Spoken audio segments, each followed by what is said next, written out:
जीवन यात्रा का प्रारंभ हो चुका है। यात्री चलेगा तो कहीं ना कहीं अवश्य पहुंच जाएगा।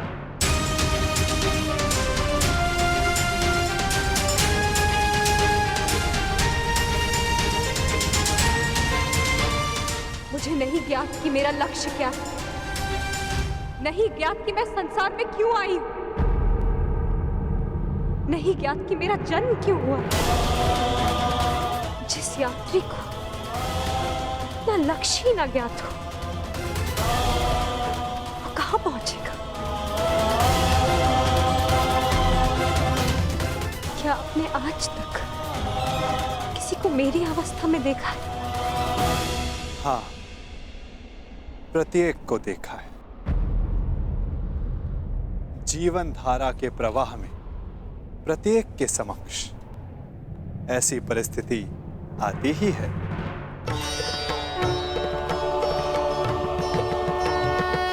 मैं तो ये भी नहीं जानती कि जो इस समय मुझसे बात कर रहा है वो कौन है। मनुष्य का परिचय उसके कर्म होते हैं या किसी नहीं। नाम तो उसके स्थान, उसके वंश, उसके रूप के अनुसार रख दिए जाते हैं। परंतु तुम्हारी उत्सुकता को शांत करना भी आवश्यक है। तुम द्रुपद की द्रौपदी हो तो मैं वसुदेव का वासुदेव हूं। यदि श्यामल होने के कारण तुम कृष्णा हो तो मैं कृष्ण हूं। परंतु यदि इस समय कुछ सबसे अधिक महत्वपूर्ण है तो ये कि तुम चिंतित हो और मैं तुम्हारा शुभ चिंतक हूं। आपसे वार्तालाप करने का मेरे पास कोई कारण तो नहीं है, परंतु आपसे बात करके अच्छा लगता है। आपसे वार्तालाप करके मन को एक विचित्र शांति तो मिलती है, परंतु मन में आए प्रश्नों का उत्तर नहीं। और क्या प्रश्न है जिनका तुम्हें उत्तर चाहिए कृष्णा? एक ही तो प्रश्न है, मेरे जन्म का उद्देश्य क्या है, मेरे जीवन का लक्ष्य क्या है? प्रणाम द्वारकाधीश। महाराज द्रुपद और कुमार दृष्टद्युम्न आपके निवेदन पर अग्निकुंड के स्थल पर आपकी प्रतीक्षा कर रहे हैं। उन्हें कहो मैं आ रहा हूं। मेरे प्रश्न का उत्तर दिए बिना जा रहे हैं वासुदेव। इस समय किसी और की शंका का निवारण करना अधिक आवश्यक है पांचाली।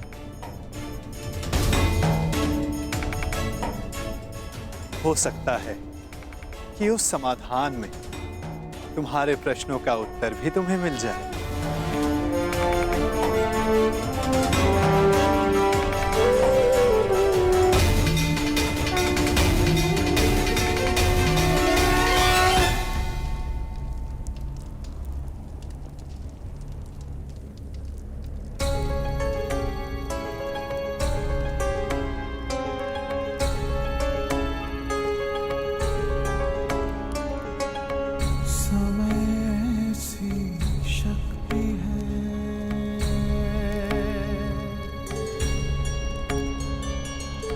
सभी समय से हारे, राजा हो या रंग सभी बनते रहे बेचारे।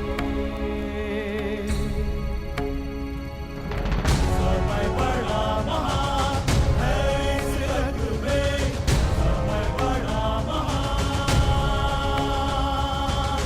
समय बड़ा महान है इस जग में, समय बड़ा महान।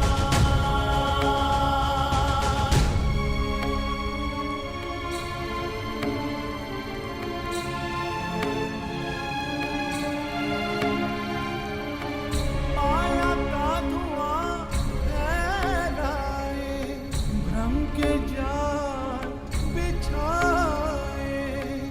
मन में घृणा द्वेष भरे, फिर अपनों को लड़वाए।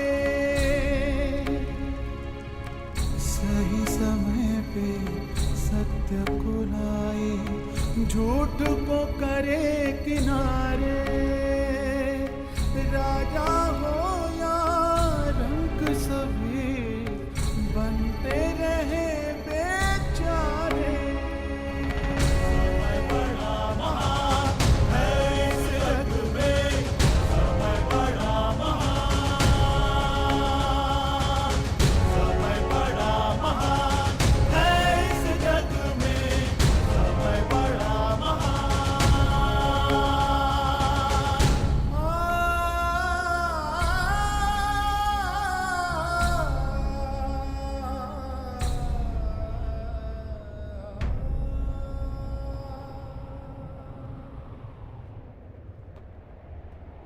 मैं अपने प्रतिशोध के लिए प्रयाण कर रहा हूं। ऐसे में आपने हमें यहां क्यों बुलवाया? एक परीक्षण के लिए, एक प्रयोग के लिए।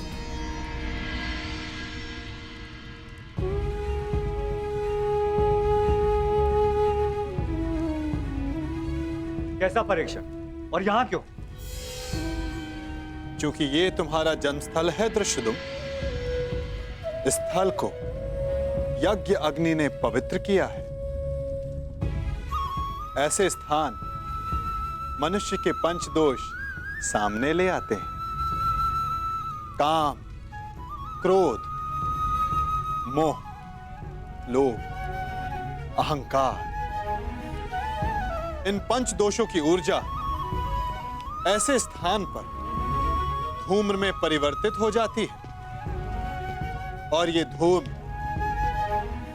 तुम्हारे दोषों का है द्रुपद कुमार। दोष जितना अधिक होगा, धूम्र उतना सघन होता जाएगा। मैं कुछ समझा नहीं वासुदेव। अपने पुत्र के लिए आपका मोह पांचाल नरेश, ये पहला दोष है। मुझे इस बात पर विश्वास नहीं।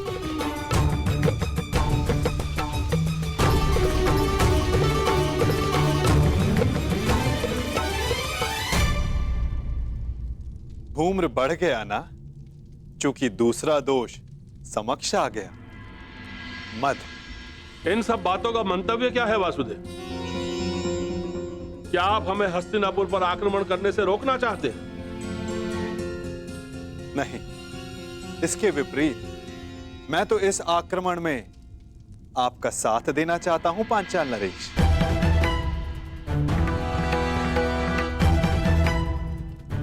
आप हमारा साथ दोगे?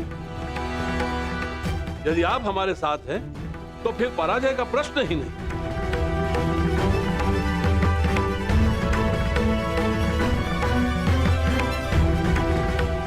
लोभ, तीसरा दोष। परंतु मैंने जो कहा, मेरा मंतव्य वही है पांचाल नरेश। मैं इस आक्रमण में आपके साथ रहूंगा, परंतु उससे पूर्व दृश्यदुम को मुझ पर एक प्रहार करना होगा।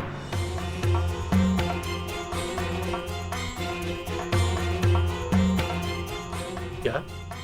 हाँ, मात्र एक प्रहार। मुझे यह जांचना है कि इस युद्ध में जिसका सहभागी बनने जा रहा हूं, क्या वो मेरे साथ का पात्र है भी या नहीं। परखना चाहता हूं कि ये महायोद्धा द्रोणाचार्य का वध करने में सक्षम है भी या नहीं।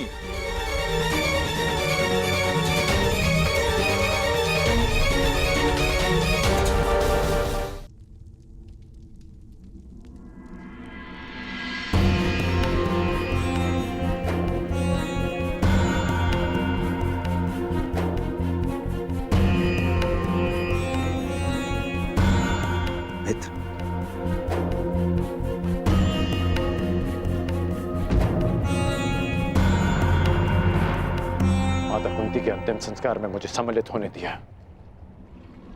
उसके लिए धन्यवाद। धन्यवाद कैसा कर्ण? मैं जानता हूं माता कुंती के साथ में तुम्हारा विशेष स्नेह था।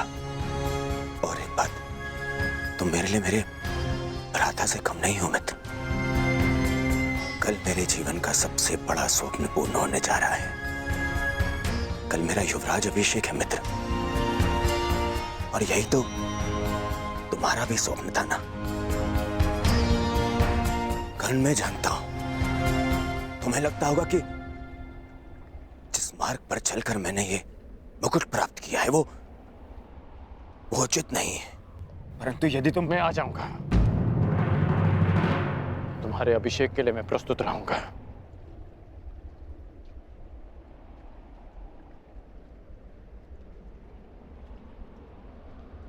तुम्हें मित्र माना है, और कल राजसभा में उपस्थित रहकर मैं अपने मित्र होने का कर्तव्य अवश्य निभाऊंगा।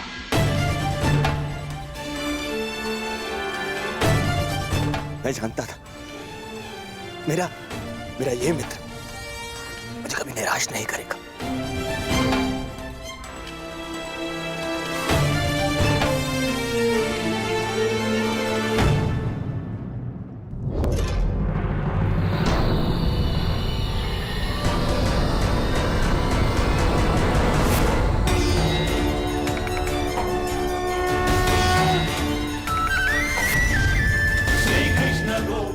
अहंकार एक और दोष। क्या हुआ दृष्टिदुम? आगे बढ़ो, प्रहार करो।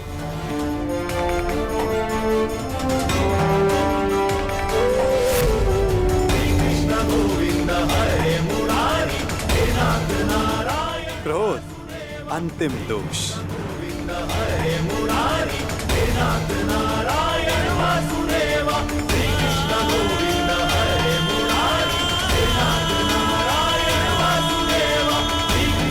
वासुदेव,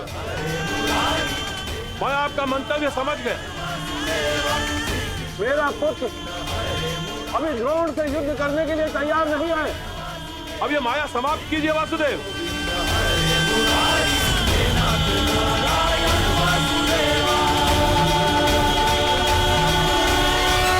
माया का बाण छूट चुका है पांचाल नरेश। जब तक सारे लक्ष्य भेद नहीं देता, रुक कैसे सकता है? अब कौन सा लक्ष्य शेष है?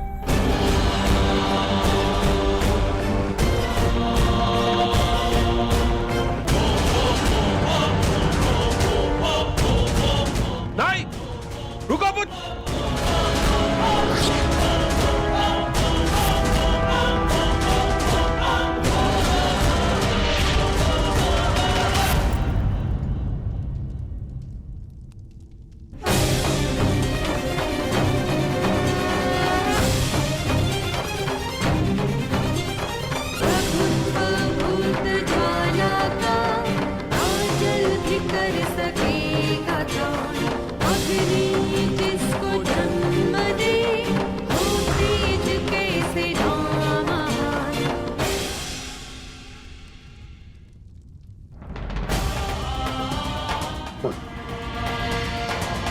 तुमने मेरे प्राणों की रक्षा की।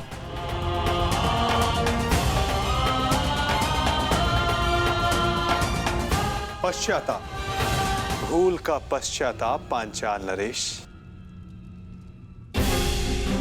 प्रत्येक दोष का निवारण पश्चाताप है। आपकी पुत्री पांचवी पंचकन्या है।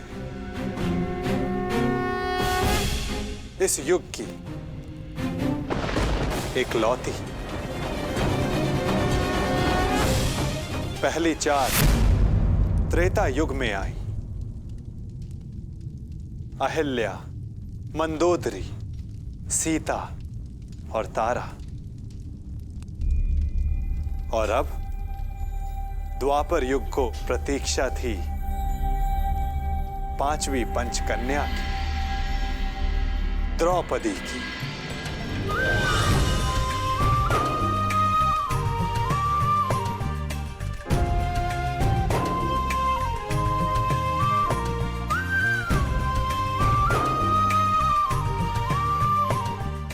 अब तुम्हारे प्रश्नों का उत्तर देने का समय आ गया है पांचाली।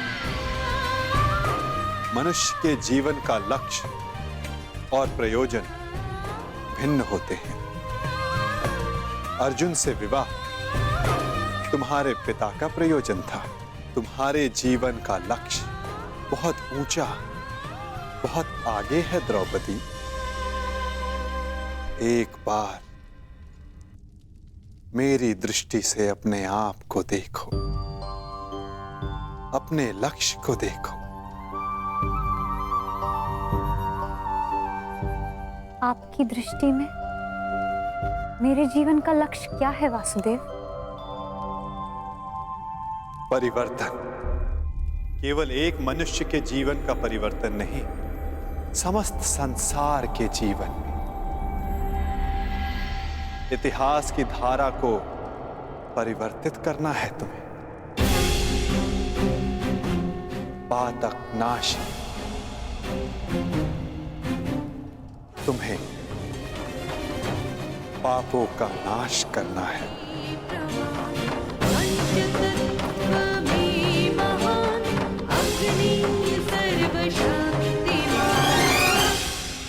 आपने मेरी आंखें खोल दी केशव। मैं सौभाग्यशाली हूं पुत्र कि मुझे द्रौपदी जैसी पुत्री प्राप्त हुई। वासुदेव, अब आप ही मेरा मार्गदर्शन कीजिए और मुझे बताइए मुझे आगे क्या करना है।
मित्रकंठ,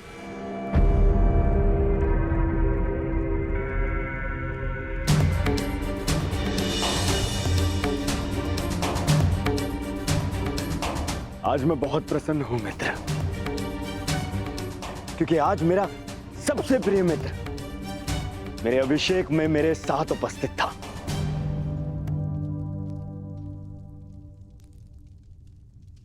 मैं यहाँ आया क्योंकि एक मित्र के अभिषेक में उपस्थित होना मेरा कर्तव्य था।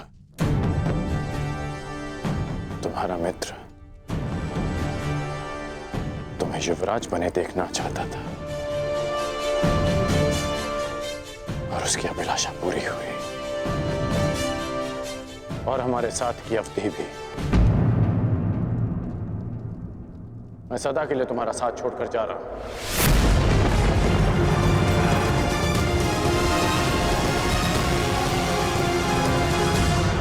युग बदल रहा है पांचाल नरेश। समय की धारा ऐसी मोड़ पर आ गई है जहां परिवर्तन का प्रारंभ होगा। शीघ्र ही इतिहास करवट लेगा। समय चक्र की अंगड़ाई सृष्टि को झंझोर देगी। पंचदोष बढ़ेंगे और ये सब होगा एक महान शांति के लिए, संसार के कल्याण के लिए, संसार की भलाई के लिए। और इस दिशा में प्रथम सोपान होगा पांचाली का स्वयंवर।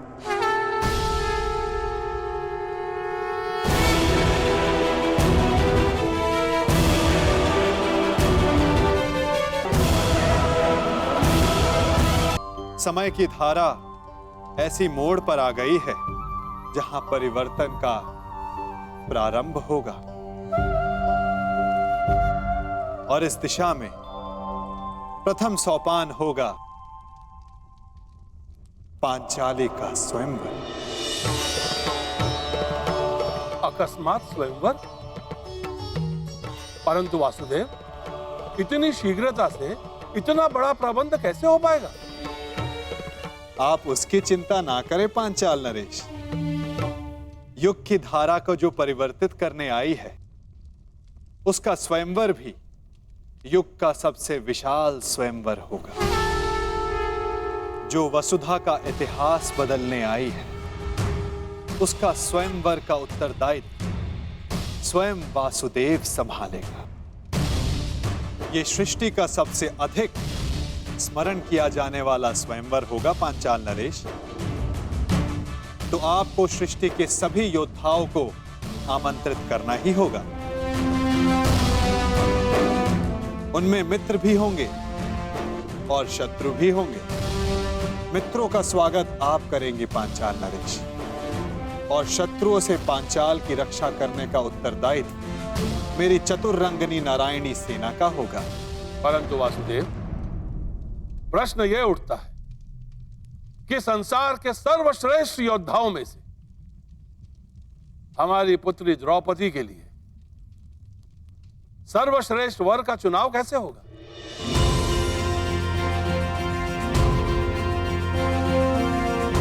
सर्वश्रेष्ठ वर का चुनाव तो परीक्षा से ही हो सकता है पांचाल नरेश। जिस याज्ञ सेनी को पाने के लिए आपने इतना परिश्रम किया, उससे विवाह करने के लिए उतना ही ऊंचा मानदंड होगा।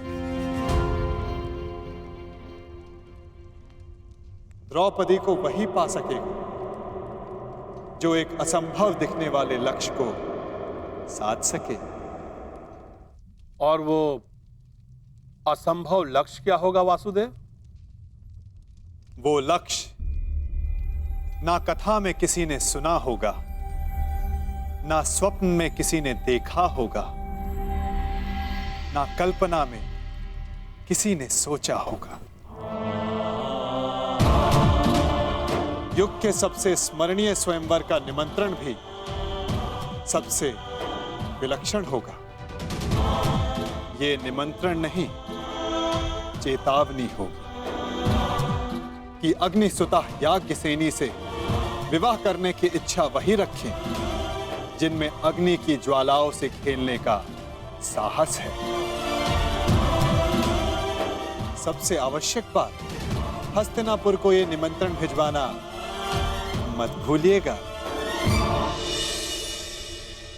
पांचाल की ओर से आपके लिए युवराज। इसमें क्या हो सकता है?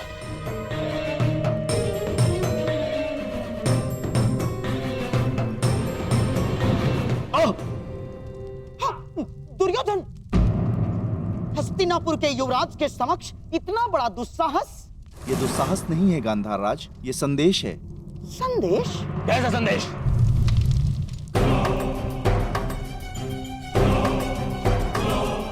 वीरों का आभूषण है।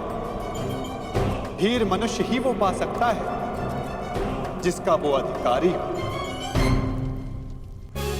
ये स्वयंवर इस युग का सबसे बड़ा स्वयंवर होगा, क्योंकि संसार का सबसे बड़ा और सच्चा योद्धा ही पांचाल राज की कन्या का वरण करने का सौभाग्य प्राप्त कर सकेगा।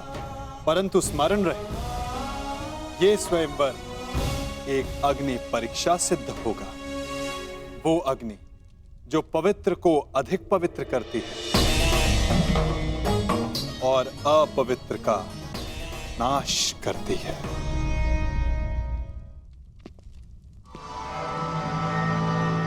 निमंत्रण आया है मामाश्री, जाना होगा।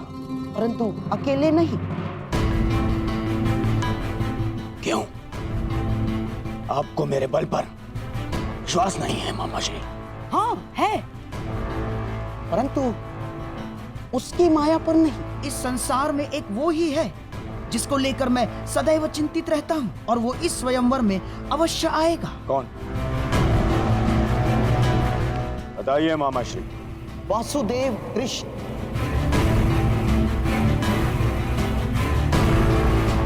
वासुदेव कृष्ण? हाँ, वासुदेव कृष्ण। वो कब, कहाँ, क्या कर जाए, कुछ कहा नहीं जा सकता। राजनीतिज्ञों में महाराजनीतिज्ञ, कूटनीति में महाकूटनीतिज्ञ, योद्धाओं में महायोद्धा और छलियाओं में महाछलिया है वो। तुम तो जानते ही महाबली जरासंध को कैसे नचाया है उसने आज तक। हाँ मामा श्री। उसकी काट तो मेरे पासों के पास भी नहीं। वो तुम्हारे साथ कोई खेल ना कर बैठे, इसलिए तुम अकेले नहीं जाओगे ना। और हाँ, पांचाल अब मित्र नहीं, शत्रु राज्य है, और तुम द्रुपद के शत्रु राज्य के युवराज। फिर क्या किया जाए मामा श्री? इस समय तुम्हें अपने धनुर्धारी मित्र की सबसे अधिक आवश्यकता है।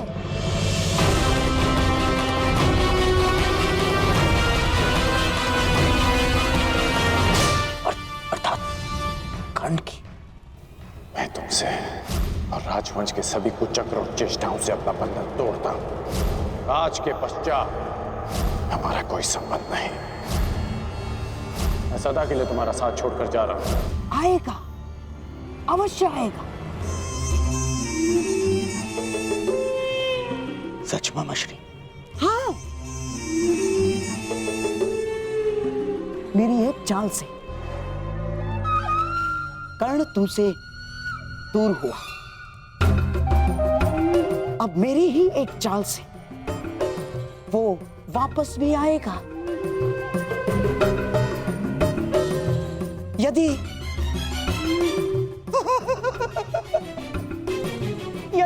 मेरी बात मानोगे तो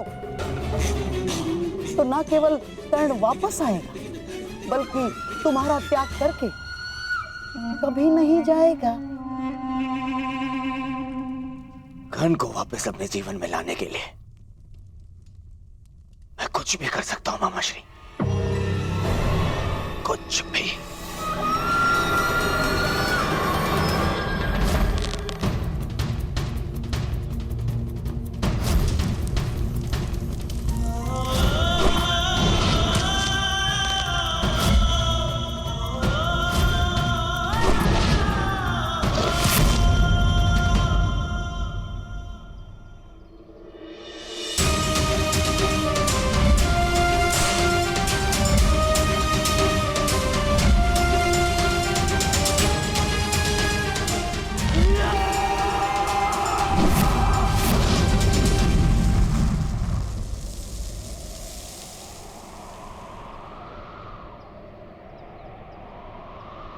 व्यथित हो।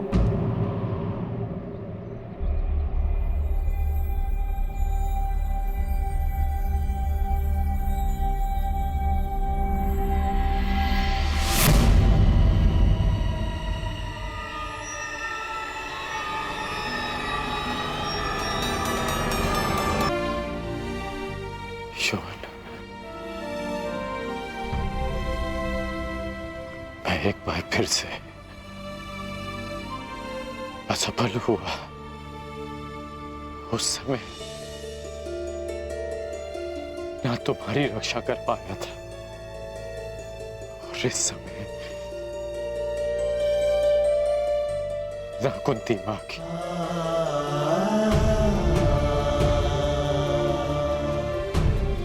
परिवर्तन का स्वप्न देखने वाला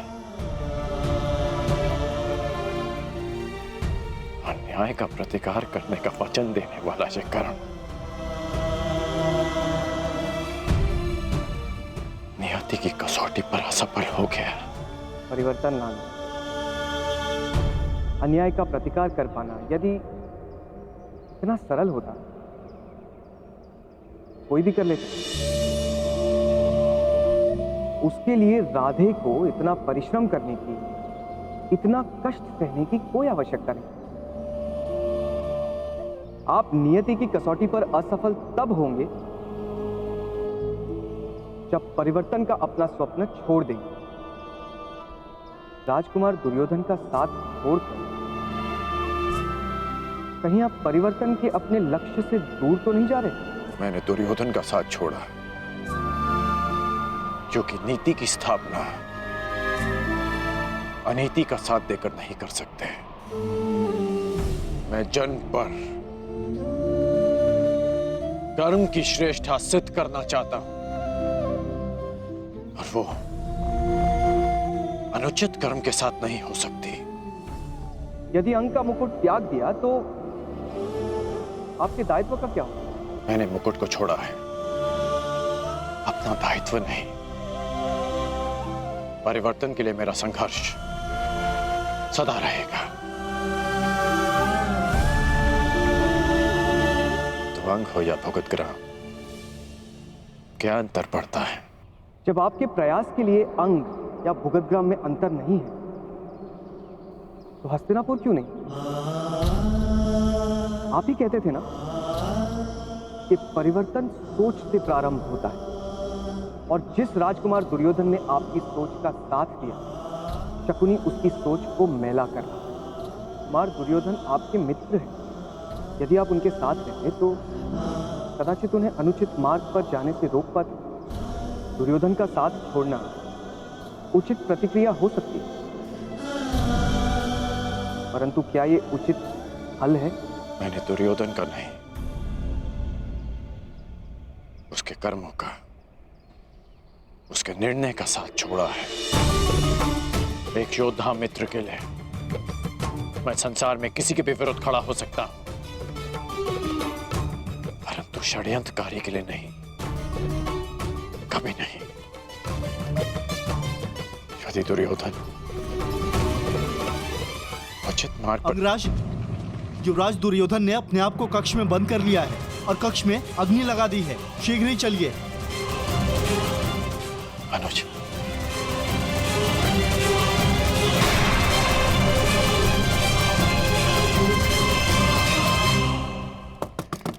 दुर्योधन, मेरे पुत्र, ये कैसा हट है पुत्र?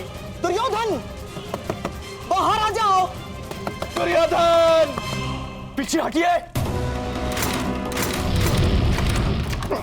पुत्र, पुत्र, ये क्या किया तुमने? स्वयं अग्निकांड क्यों किया? एक अग्निकांड पहले किया था, परंतु उसने मेरे शत्रुओं के साथ साथ मेरे परम मित्र को भी मुझसे छीन लिया, और अब ये अग्निकांड है मेरे पश्चाताप की अग्निकांड। अति उत्तम, जैसा मैंने कहा वैसा ही कर रहे हो।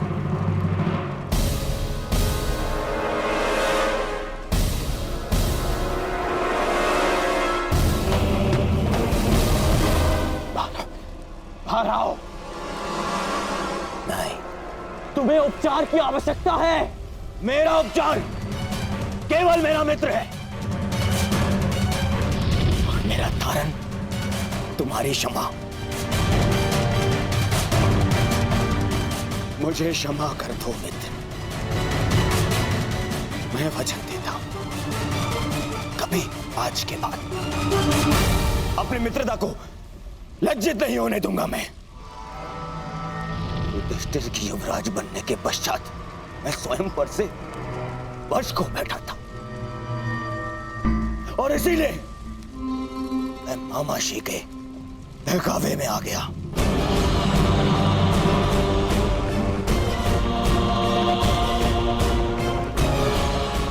बातों का कोई लाभ नहीं। धनुष से निकला हुआ बाण लौटकर नहीं आता। बाहर आओ।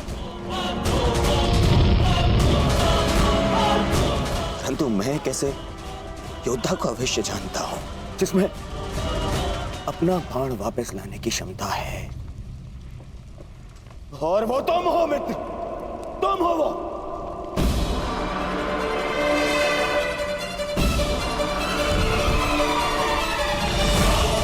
मेरी बात मानो, आग बढ़ रही है, बाहर आओ। नहीं, मैं तब बाहर आऊंगा जब तुम्हारी क्षमा पालूंगा, वरना इसी अग्नि में भस्म हो जाऊंगा।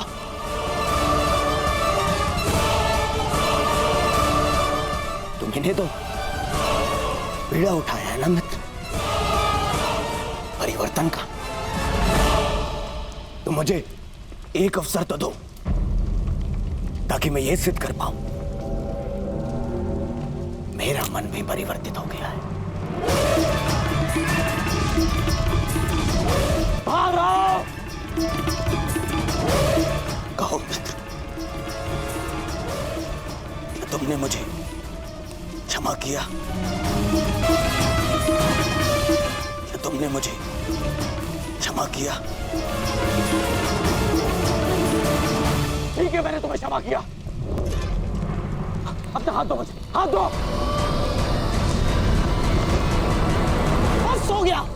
बस हो गया मेरे होने वाले सम्राट, अब बाहर आ जाओ।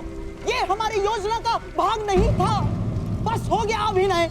अग्नि बढ़ रही है, तुम्हारा अंत हो जाएगा। मेरे होने वाले सम्राट बाहर आ जाओ, ये योजना अस्त हो जा। बस मेरी मित्रता आपकी किसी योजना का भाग है भी नहीं मामाश्री। ये एक पश्चाताप है। मित्र का पश्चाताप एक जिसने अपने मित्र को ठेस पहुंचाई है। मैंने बहुत से पाप किए, परंतु उनका मूल्य मैं तुम्हें खोकर नहीं चुकाना चाहता। बोलो घर,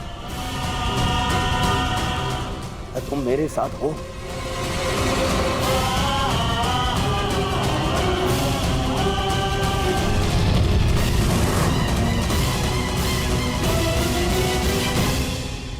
हाँ। केवल हाँ नहीं, मुझे वचन दो कि हर परिस्थिति में तुम मेरा साथ दोगे।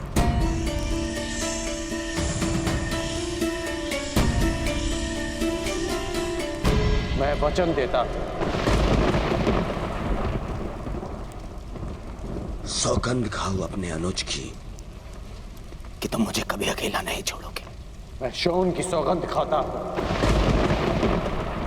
कि मैं अपने मित्र को अकेला नहीं छोड़ूंगा।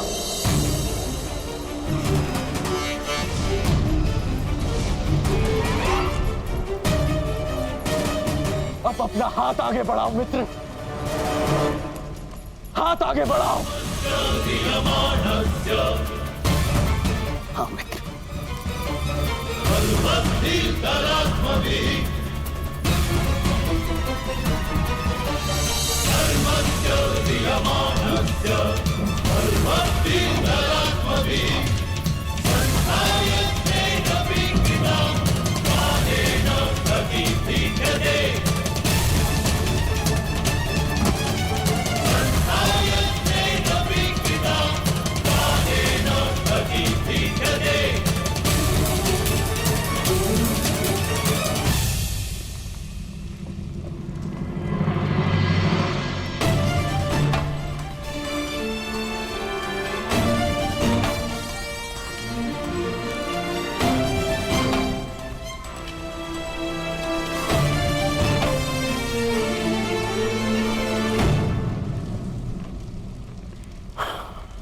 मित्र, एक वचन तुमने मुझे दिया और अब एक वचन मैं तुम्हें देता हूं।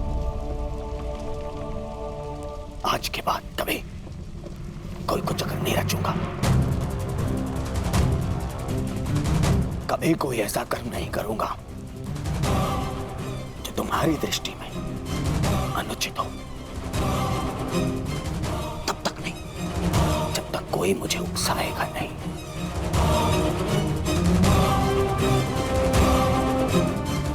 मैं वचन देता हूं।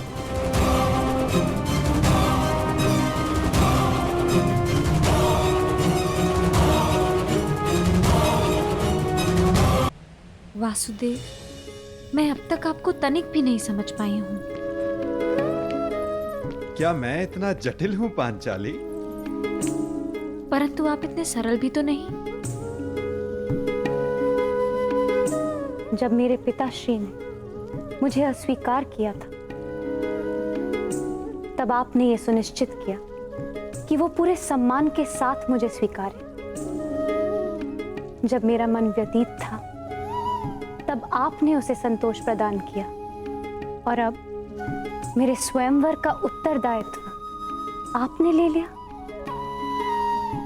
मैं समझ ही नहीं पा रही हूं कि आप हैं कौन। मुझे ज्ञात ही नहीं था कि मैं प्रश्नों का उत्तर देने में इतना असमर्थ हूं। मुझे लगा मैं तुम्हें बता चुका हूं कि मैं वासुदेव कृष्ण हूं। अब आप मेरे साथ ये नाम का खेल मत खेलिए। मैं आपका नाम नहीं, आपका परिचय जानना चाहती हूँ। आपका सत्य क्या है?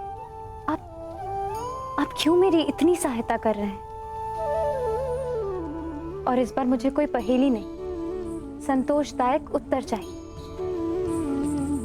तुम्हारे इस प्रश्न के उत्तर में मैं तुम्हें एक मनोरंजक कथा सुना सकता हूं और एक नीरस उत्तर भी दे सकता हूं। अब चयन तुम्हारा है कि तुम क्या सुनना चाहती हो। तो पहले मैं नीरस उत्तर सुनना चाहूंगी।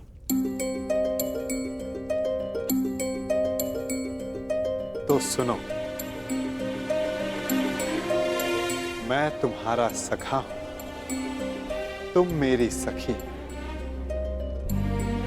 और मित्रों को सदैव एक दूसरे की सहायता करनी चाहिए। इसीलिए मैं तुम्हारे साथ हूं। और मनोरंजक कथा क्या है? कथा ये है, बहुत समय पहले मैंने एक स्वप्न देखा कि मैं और तुम पहले भी मिल चुके हैं सखी। इस लोक से, इस संसार से भिन्न एक संसार में, और वियोग से पहले हमने एक योजना बनाई थी कि हम फिर से मिलेंगे। मानवता और संसार को एक नई दिशा देने के लिए, सूर्य और किरण की भांति संसार को एक नए दिवस का प्रकाश देने के लिए। और अब तुम देख ही रही हो कि हम फिर से मिले, अपना वचन, अपना कर्तव्य, अपना मंतव्य पूर्ण करने के लिए। और ये केवल स्वप्न था, है ना? हाँ सखी, स्वप्न तो मात्र स्वप्न ही होता है।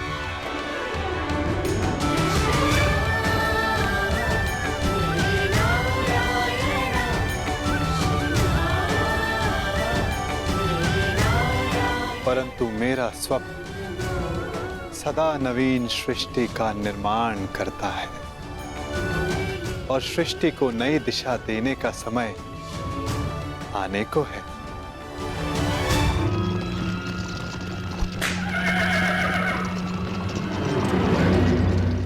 अच्छा सखा, ये तो बताओ कि स्वयंवर की शर्त क्या होगी? आपने कहा था कि कुछ ऐसा होगा जो असाध्य प्रतीत होगा। हाँ, अधिकतर के लिए असंभव, परंतु कदाचित कोई एक ऐसा होगा जिसके लिए ये साध्य होगा। तो आपने कुछ ऐसी शर्त रखी है जिसे केवल अर्जुन ही पूर्ण कर सके, है ना? कदाचित ऐसा ही हो, अंधकार को सूर्य ही मिटा सकता है ना सखी? ना जाने क्यों कभी कभी ऐसा लगता है कि कदाचित अर्जुन जीवित हो, और यदि वो जीवित हुआ तो वो इस स्वयंवर में प्रस्तुत होगा ना सका? कदाचित ऐसा ही हो। यदि अर्जुन उन प्रत्याशियों के मध्य उपस्थित हुआ तो क्या होगा? यदि उसने स्वयंवर की शर्त पूरी कर दी तो कितना आनंद आएगा ना।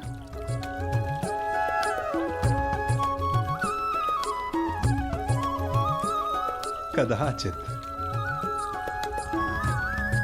ठीक है, हर प्रश्न के उत्तर में कदाचित मत दो मेरे प्रश्नों का उत्तर सखा। मैं जा रही हूं। मैं स्वयं परीक्षण कर लूंगी कि आपकी परीक्षण में कौन खरा उतरने वाला है।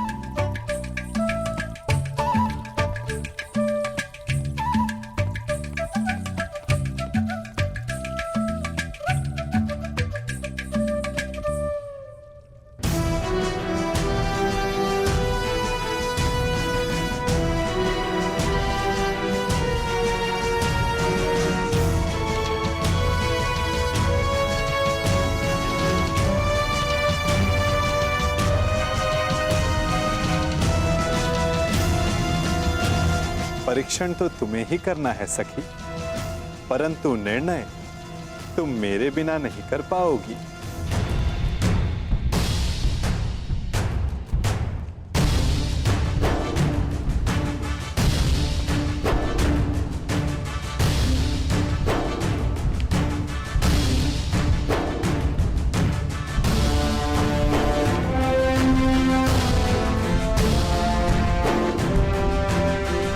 स्वागत है। पांचाल नरेश हस्तिनापुर के युवराज का स्वागत करता है। आपके स्वागत में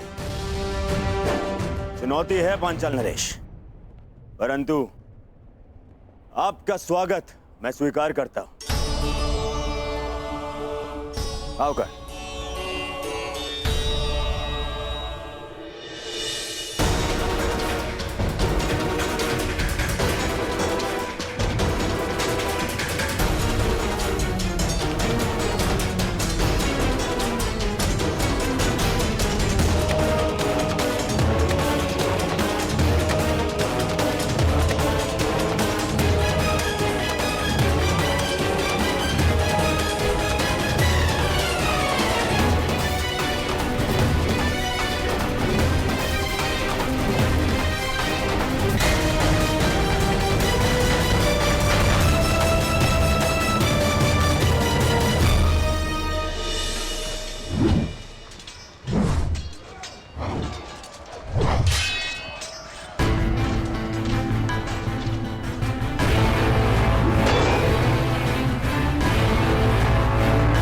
स्वयंवर की शर्त अभी तक रहस्य है मित्र। तुम देख रहे हो कि हर योद्धा अपने अपने कौशल का अभ्यास कर रहा है, क्योंकि कोई नहीं जानता कि वासुदेव ने क्या सोचा है।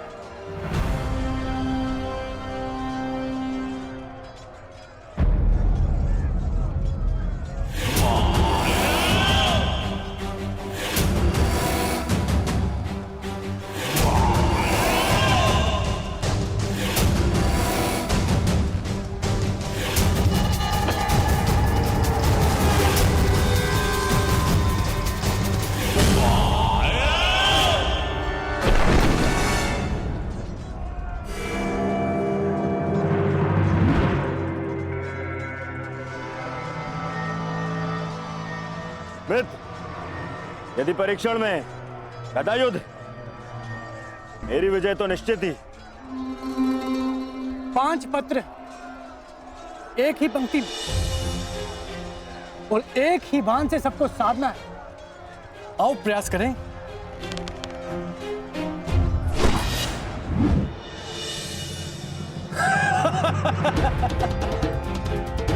तुमसे तो एक भी लक्ष्य नहीं साधा गया प्रयागराज।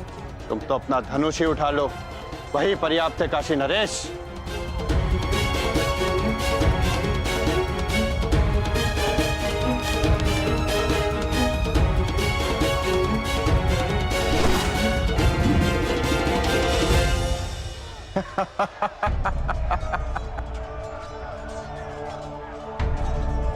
भोजन का समय हो गया है। सभी महानुभाव से निवेदन है कि आतिथ्य लेकर हमें कृतार्थ करें। अब अभ्यास भोजन के पश्चात करेंगे। चलो चलो मित्र। तुम चलो मित्र, मैं कुछ समय में आता।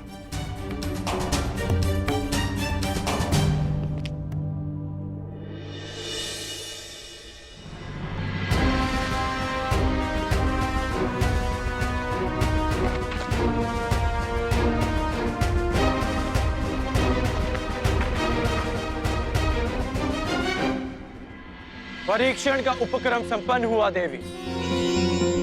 अब आप बाहर आ सकती हैं।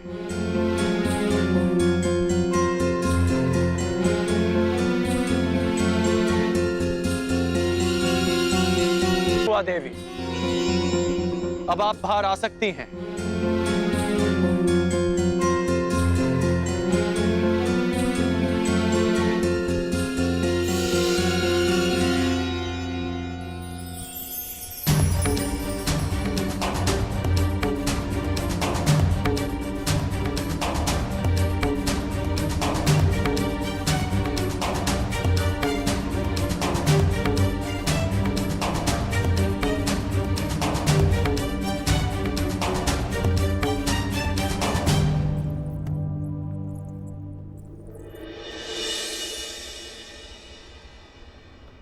ये राजभवन आप ही का है, फिर इस तरह छिपकर देखने का कोई विशेष कारण याज्ञसेनी? आपने मुझे कैसे पहचान लिया? आपकी दृष्टि से पहचाना, वो दृष्टि जो यहां किसी को ढूंढ रही है। स्वयंवर में भाग लेने वालों के अभ्यास स्थल पर परीक्षण दृष्टि रखने वाली स्वयंवरा पांचाली के अतिरिक्त और कौन हो सकती है? परंतु मेरी दृष्टि इतनी कुशल भी नहीं कि किसी को देखकर ही उसका परिचय ले ले। आपको अपना परिचय स्वयं देना होगा भद्र। मैं राधेकर। और आप स्वयंवर में भाग लेने नहीं आए।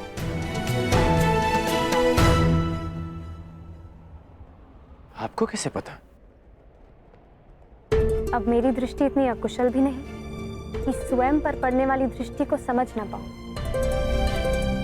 यदि आप कोई प्रत्याशी होते तो आपकी दृष्टि कुछ और ही होती। तो यज्ञ से राजकुमारी पांचाली चतुर भी है। ठीक अनुमान लगाया आपने। मैं यहां केवल अपने मित्र के साथ आया हूं।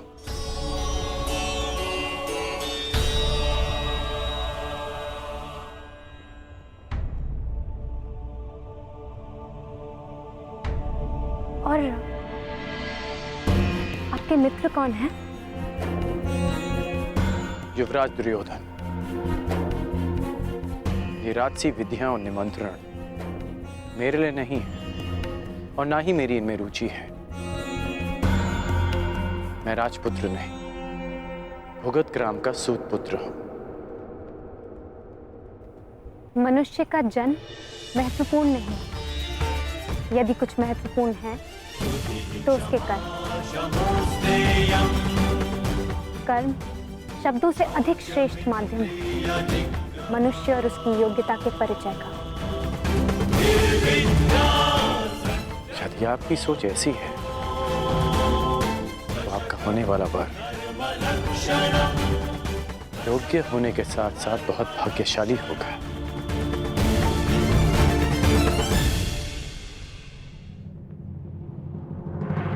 और आपकी योग्यता, आपका कौशल क्या है राधे?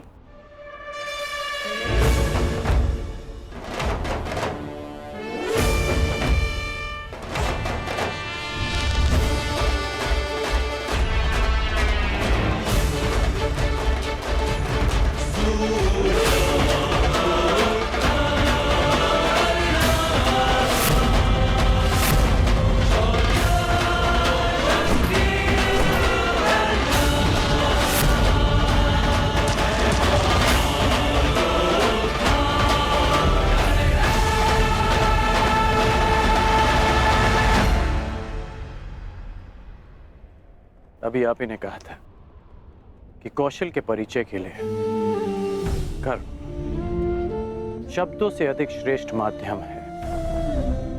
बिना देखे आपने लक्ष्य संधान कैसे किया? मैंने संधान लक्ष्य देखकर ही किया, आपके नेत्रों में देखकर।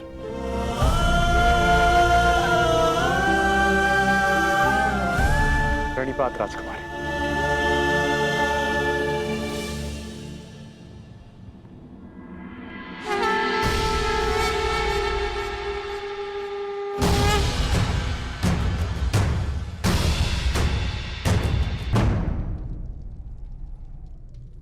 कुछ एक प्रहर में तुम्हारे जीवन की नई यात्रा प्रारंभ होने वाली है सखी, परंतु तुम उद्विग्न हो, क्यों? क्योंकि सखा, आपसे मिलने से पूर्व मैं अपनी नियति को जानना चाहती थी, परंतु आपसे मिलने के पश्चात मुझे ये विश्वास हो गया कि जो नियति ने निश्चित किया है वो अवश्य होगा। निसंदेह। यदि मैं अर्जुन की भार्या बनने इस संसार में आई थी, तो फिर मैं जीवित क्यों हूं?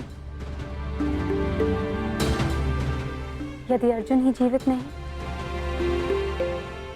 तुम्हारा प्रश्न उत्तम है सखी, परंतु उत्तर नियति के पास है। और तुम्हें क्या प्रतीत होता है? अर्जुन जीवित है?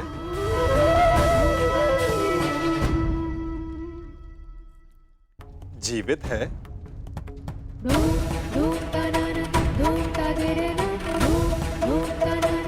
मस्तिष्क कहता है नहीं, और मेरा हृदय कहता है हाँ। कुछ अजीब सा है मेरे भीतर, एक अज्ञात आभास जो कह रहा है कि मैं अर्जुन से अवश्य मिलूंगी। कभी कभी अज्ञात ज्ञात से अधिक शक्तिशाली होता है पांचाली। कदाचित जो हमें अज्ञात हो, नियति को वो ज्ञात हो, परंतु कभी कभी ज्ञात अज्ञात से अधिक महत्वपूर्ण होता है हमारा चयन। जैसे इस स्वयंवर में महत्वपूर्ण है तुम्हारा चयन। वाह वासुदेव, आपने मेरे स्वयंवर की शर्त रखी जिसे पूर्ण आकार देने वाला मेरा वर होगा, तो मेरा चयन तो स्वतः समाप्त हो गया ना? नहीं सखी, जो शर्त पूरी करेगा उसका वर्ण तुम कर सकती हो, परंतु ये तुम्हारा अधिकार है कि किस वर को तुम नहीं चुनती हो।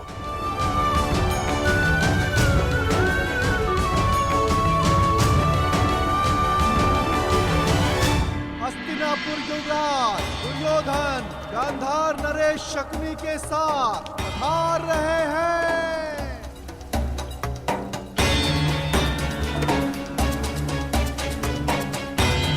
अब प्रवेश कर रहे हैं भद्र नरेश शल्य।